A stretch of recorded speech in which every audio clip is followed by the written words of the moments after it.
오늘은 두려워하지 말라 너희는 참새보다 귀하니라 이러한 제목으로 말씀을 나누려고 합니다. 9월 둘째 주일입니다. 창조절 둘째 주일이고 그래서 하나님의 창조 섭리와 구원 역사 위에 기도하는 우리 성도님들 되시기를 주님의 이름으로 축복합니다. 크리스찬은 주님을 따르는 사람들입니다. 사도 요한은 주님을 따르는 사람들을 하나님의 자녀라고 했고 히브리서 기자와 사도 베드로는 회복된 하나님의 백성이라고 했습니다. 그러므로 크리스찬은 하나님을 경외하고 주님을 사랑하고 성령 충만해서 죄에 대해서는 단호해야 되고 내 이웃을 내 몸처럼 사랑하면서도 세상을 향해서는 겸손하면서도 담대한 마음을 가져야 되는 것입니다. 지난 주중에도 코로나, 태풍, 경제 유동성, 심지어는 교회 정체성, 우리가 과연 신앙생활을 제대로 하고 있는가, 그런 문제를 가지고 두려움 속에 살았습니다. 7개월째 반복되는 그러한 일인데 어느 누가 두렵지 않겠습니까? 저도 가장 두려운 시기를 지나고 있습니다. 교회, 목회 잘 되고 못 되고 그걸 떠나서 내 믿음이 과연 온전한 믿음인가? 정말 두려움을 가지고 하나님을 바라볼 수밖에 없는 그러한 시기가 바로 이러한 시기이기도 한 것입니다. 그러는 중에 말씀을 보면서 하나님이 우리에게 주시는 말씀, 두려워하지 말라, 두려워하지 말라, 이 말씀으로 받게 되었습니다. 오히려 정말 우리가 두려워해야 될 것은 무엇인가? 오늘 말씀에서 주님은 세상 두려워하지 말고 오히려 여호와 하나님을 더 두려워하라, 이 말씀을 은혜의 말씀으로 받게 되었습니다. 오늘날 문제가 무엇인가요? 정말로 두려워해야 될 하나님은 두려워하지 않고 두려워하지 말아야 될 이 세상에 대해서는 두려워할 때가 너무나도 많은 것입니다. 정반대가 된 거죠. 왜 그럴까요? 인간의 연약함 때문이고 인간의 유한성 때문에 그런 것입니다. 보이는 것은 보이니까 두려워하고 보이지 않으니까 두려운 줄을 모르고 있는 것입니다. 그러나 성경은 하나님을 경외하고 하나님을 사랑하는 사람이라고 한다면은 결코 세상이 두렵지 않다 말씀을 하셨습니다. 하나님이 함께 하시기 때문입니다. 오늘 말씀, 오늘 제목이죠. 두려워하지 말라. 너희는 참새보다 더 귀한 존재니라. 제자들에게 하시는 말씀을 오늘 우리 모든 교우들, 우리 모든 크리스찬들에게 주시고 있는 하나님의 말씀으로 받고자 합니다. 우리가 왜 귀한 존재이고 우리가 왜 두려워해야 될 이유가 왜 우리가 두려움을 극복할 수 있는지 그 말씀을 창세기, 누가복음, 요한일서에 기록이 되어 있기 때문에 이 말씀을 보고자 합니다. 창세기 1장 26절 이하에서는 하나님은 우리를 당신 형상 따라 모양대로 우리를 만드셨기 때문에 그리고 기뻐하셨기 때문에 우리는 두려워할 이유가 없습니다. 우리 안에는 하나님의 형상이 있기 때문입니다. 누가복음 12장에서는 주님께서 우리를 피조물이라고 말씀하지 않으시고 우리를 친구라 칭해 주셨습니다. 그리고 참새보다 훨씬 더 귀한 존재라 이렇게 말씀하셨습니다. 그러므로 두려워할 필요가 없는 것입니다. 요한일서 3장 1절에서 사도 요한은 주님은 우리를 하나님의 자녀로 삼아주셨고 의를 행치 않고 형제를 사랑하지 않는 마귀의 자녀와 구분하시면서 이것을 기억해라. 너희는 하나님의 자녀요. 하나님의 씨다. 이것을 분명하게 주셨기 때문에 우리는 세상 두려워하지 않습니다. 우리는 세상에 대해서 겸허하면서도 오히려 하나님을 두려워하는 마음으로 살아가야 되는 것입니다. 오늘 이순복 집사님이 봉독한 말씀도 우리는 하나님의 자녀, 하나님의 존재, 하나님의 귀한 존재임을 잊지 말고 세상 사망 권세를 두려워하지 말라는 말씀, 이 말씀을 우리 마음속에 꼭 새기기를 바랍니다. 오늘 이것만 가지고 가면, 이 말씀만 가지고 가면 오늘 예배에서 승리하고 또 이 한 주간의 삶에서도 승리하실 거라 믿습니다. 그대로 되기를 주님의 이름으로 축복합니다. 첫 번째로 우리는 세상 사망 권세를 두려워하지 말아야 되는 분명한 이유를 오늘 꼭 마음속에 새겼으면 좋겠습니다. 두려움과 두려움에 대한 극복은 동서고금을 막론하고 오랫동안 사람들의 관심사였습니다. 인간은 출생과 함께 두려움으로 시작해서 죽는 날까지 두려움 속에 살고 있습니다. 왜 그런 것일까요? 우리 인간은 미래를 모르기 때문에 그렇습니다. 코로나19가 언제 종료될지를 모르고 경제 위기, 그것이 언제 대공황으로 빠질지 모르기 때문에 두렵습니다. 가장 두려운 것 중에 하나는 그동안에는 나는 준비했고 훈련했고 나름대로 전문가라 생각을 해서 나름대로 자신감이 있었는데 이제는 그것조차도 모르겠다는 겁니다. 인간의 한계를 절감하고 있는 상황이기 때문에 그렇습니다. 오늘날의 최첨단의 문명으로 우리는 모든 것을 다 알 수 있다. 아니 웬만한 거는 이제 모르는 것이 없다. 내가 몰라도 다른 여러 가지 장치를 통해서 다 알 수 있다고 했는데 그 알고 있는 지식으로 이 세상에서 할 수 있는 게 아무것도 없다고 하는 것. 그것이 두려운 것입니다. 한 치 앞도 볼 수 없는 세상이 그 세상 앞에서 무력한 존재임을 스스로 자각하는 순간 우리는 두려움을 느끼고 있는 것입니다. 성경에도 두려움이라고 하는 단어가 몇 번 나오느냐? 589회가 나오고 있습니다. 인간에게는 두려움이라고 하는 것이 믿는 자나 믿지 않는 사람이나 선택받은 민족이나 그렇지 않은 백성이나 똑같이 두려움을 가지고 있는 것입니다. 창세기에 아담이 선악과를 먹은 후 하나님이 두려웠습니다. 어떻게 될지 모르니까요. 아브라함도 큰 흑암 중에 두려워했고 욥도 고난 중에 하나님이 떠나실까 두려워했고 요나도 물고기 백 속에서 너무나 두려운 나머지 하나님께 기도했습니다. 잠언 5장 9절 말씀을 보게 되면은 사람들은 내 것을 빼앗길까 봐 두려워하고 죄를 지을까 두려워한다고 기록하고 있습니다. 계시록 2장 10절에서는 앞으로 있을 고난이 무엇인지 알지도 못하는데 고난이 있을 것이라고 생각을 하고 두려워한다는 것입니다. 왜 그렇습니까? 미래를 모르기 때문에 그렇습니다. 그와 같이 원초적이고 궁극적인 두려움은 그 어떤 인간에게도 없을 수가 없는 것입니다. 그러나 욥의 고백대로 내가 가는 길 모르지만 내가 가는 길을 그분이 아시나니 그가 나를 단련하신 후에는 내가 순금같이 되어 나오리라. 이 마음과 믿음을 가지고 있으면 우리는 두려움을 극복할 수가 있는 것입니다. 오늘 누가복음 12장 4절에 예수님께서 제자들에게 하시는 말씀, 두려워하지 말라 이렇게 말씀하시는 이유는 6절에 그 내용이 나와 있습니다. 그 이유를 설명하고 있죠. 6절 한번 보시기를 바랍니다. 하나님은 참새 5마리 중 하나라도 잊어버리지 않는데 하물며 너희는 너희 머리털까지도 하나님이 세고 계시니 두려워하지 말라 이 말씀입니다. 말씀의 전체 문장을 한번 잘 보시기를 바랍니다. 참새가 두 아사리온, 아주 적은 금액이죠. 두 아사리온에 팔리면 어디에 사용할까요? 우리는 두 아사리온을 가지고 얼마 안 되는 작은 금액을 가지고 참새를 샀습니다. 무엇 때문에 이 참새를 사는 걸까요? 그거를 잡아서 먹으려고 그러는 거죠. 음식이죠, 음식. 이 참새는 그냥 죽어서 먹잇감이 되는 것입니다. 한 끼 먹잇감밖에 안 되는 미미한 존재인 참새도 하나님이 절대로 잊지 아니하겠다 그렇게 말씀하고 계시는데 하물며 우리 머리털까지 세시는 하나님이 너희와 함께하지 않느냐. 제자들아 두려워하지 말라 이 말씀을 주시고 있는 것입니다. 특별히 이 말씀은 주님이 제자를 파송할 때 바리새인의 누룩과 외식을 주의하라는 말씀과 함께 주시는 말씀이기도 합니다. 제자들이 가장 두려워했던 일들이 뭐였을까요? 우리가 다 알 수 없으나 성경의 기록을 근거로 보게 되면 바리새인의 누룩과 외식이었습니다. 그것은 바리새인의 기득권과 특권을 말하고 있는 것입니다. 그들은 그 기득권을 빼앗기지 않으려 복음 전파를 방해하고 생명 살리는 일을 경시하고 제자들을 핍박할 것이기 때문에 제자들은 너무나 두려워했습니다.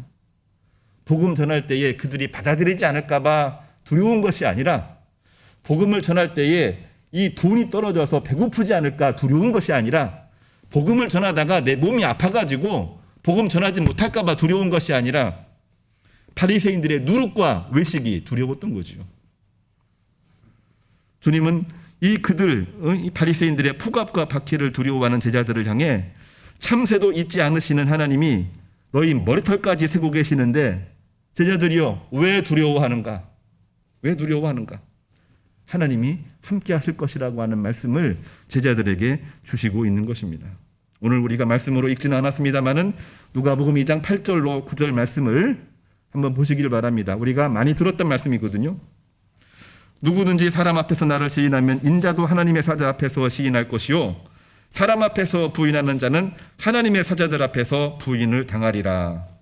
익숙한 하나님의 말씀이죠. 주님을 마음으로 믿고 입으로 시인할 때에 비로소 우리는 모든 두려움을 극복할 수가 있다고 하는 것입니다. 어떤 순간에도 하나님에 대한 믿음과 하나님에 대한 두려움을 동시에 가지고 있으면 아무리 무서운 세상이 있다고 할지라도 결코 두렵지 않다고 하는 말씀인 것입니다. 왜 우리가 두려움을 극복하고 살아가야 되고 이미 극복된 존재인지 오늘 창세기의 말씀 또한 요한 1서에 나와 있는 말씀을 우리가 꼭 봐야 됩니다. 창세기 1장 26절 하나님은 우리의 형상을 따라 우리가 사람을 만드셨다. 이 말씀이 있습니다. 여기에서 우리의 형상 이 말씀이 나오고 있는데요.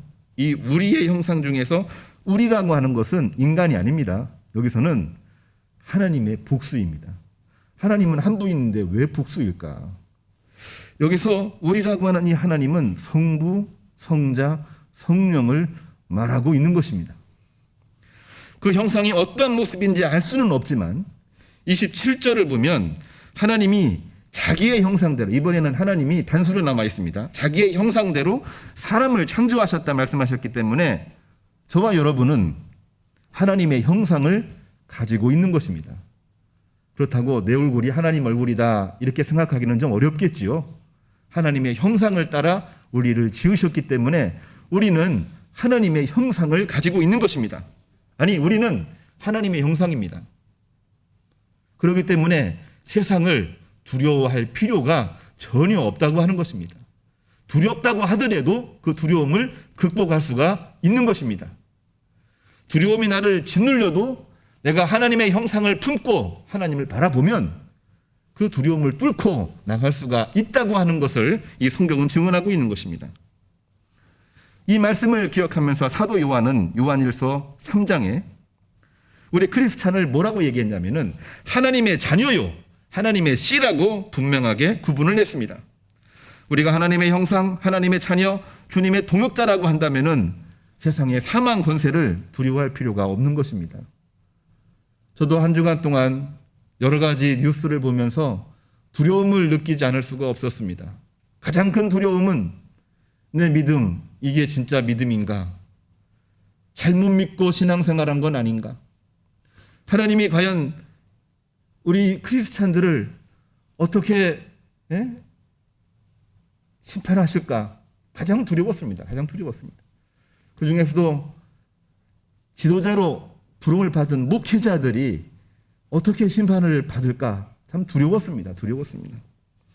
그러한 중에도 우리는 하나님에 대한 믿음을 굳건하게 가지고 하나님 앞에서 마음으로 믿고 입으로 시인하며 세상을 정말 담대하면서도 겸허하게 대할 수 있는 마음을 가지는 것이 필요하다. 이런 마음으로 오늘 설교를 준비하고 있는 것입니다. 오늘 성도님들도 세상 두려워하지 말고 하나님에 대한 두려움으로 이기시고 승리하시기를 주님의 이름으로 축복합니다. 두 번째로는 우리가 두려워해야 될 대상은 세상이 아니라 하나님이심을 분명하게 알고 그 이유를 분명하게 아는 것이 정말로 중요합니다. 누가복음 12장 5절 오늘 핵심적인 하나님의 말씀이죠. 이 말씀이 가장 강조하고 있는 것은 우리의 두려움의 대상은 세상 권력이 아니라 심판자이신 하나님이심을 분명하게 선언을 하고 있습니다. 세상 두려움 극복 방법은 하나님을 먼저 경외하는 것입니다. 그럼에도 불구하고 신을 두려워하지 않는 사람들, 하나님을 두려워하지 않는 사람들이 있습니다. 없다고 생각을 했고 과연 있을까? 참 고민이 됐습니다. 누가 감히 하나님을 두려워하지 않을까? 그런 마음도 있었고 그래도 하나님을 두려워하지 않는 사람들이 있을 거야. 있을 거야. 그런 가운데에 이 한 주간을 보냈어요. 그래서 한번 무심코 네이버 검색어에 이렇게 한번 쳐봤습니다. 신을 두려워하지 않는 사람들, 그리고 물음표 한번 쳐봤어요. 한번 우리 교우님들도 한번 쳐보시기를 바랍니다. 누가 하나님을 두려워하지 않는 사람들인가? 물론 사람들의 이야기고 그냥 지나가는 얘기고 그냥 화가 나서 하는 얘기이기도 합니다만, 뭐 몇 가지 글이 올라와 있는데 그 중에 하나 제 눈에 들어온 말씀이 하나 있어요. 정말 의외인데요. 그리고 아이러니입니다. 아이러니이긴 한데, 하나님을 두려워하지 않는 사람들이 과연 누구냐? 글 중에 하나가 아이러니입니다. 하나님께 선택받은 선민 이스라엘 민족이다. 이렇게 기록이 되어져 있었습니다. 물론 그분의 개인적인 의견입니다. 맞는 얘기도 아니고 틀린 얘기도 아닙니다만은 우리에게 주고자 하는 메시지는 분명했습니다. 어떤 내용이냐면, 물론 모든 유대인들이 다 그런 것은 아닙니다만은 협소한 민족의식과 선민의식으로 편향되어 이스라엘이 자신의 기득권을 빼앗기지 않으려고 하나님을 두려워하지 아니하고 하나님을 이용하고 하나님의 말씀을 거부하고 있다고 하는 것입니다. 누가요? 하나님이 선택하신 선민 이스라엘 민족이요. 이 말이 맞지도 않는 것 같기도 하고 맞는 것 같기도 한데 메시지는 분명했어요. 어떤 메시지가 분명했느냐?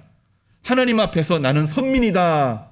우월의식을 가지고 하나님의 말씀을 이용해서 세상을 또 사람들을 사랑하지 않는 겁니다.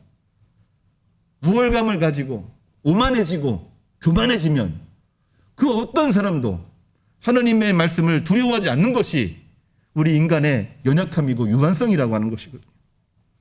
성경에도 이러한 이스라엘의 모습을 기록하고 있는 내용이 있습니다. 출애굽기 33장, 신명기 9장에 보면 목이 곧은 백성을 이스라엘 민족으로 기록하고 있습니다.